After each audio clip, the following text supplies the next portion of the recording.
Jo crec que des d'un punt de vista cultural la unitat d'Itàlia probablement s'ha fet bastant abans que la unitat política. Si entenem, com és lògic entendre, les èlits il·lustrades i les èlits que podien comptar amb un cert grau d'educació.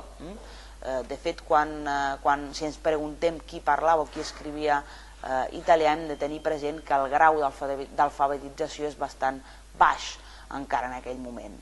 El que sí és cert és que l'estat, el nou estat unitari italià, sí que fa una política nacionalitzadora, tant a través de tota una sèrie de ritus i símbols, com evidentment a través del gran instrument que té a l'abast, que és l'escolarització pública. I en aquest sentit hi ha una feina important que es fa des de l'Estat.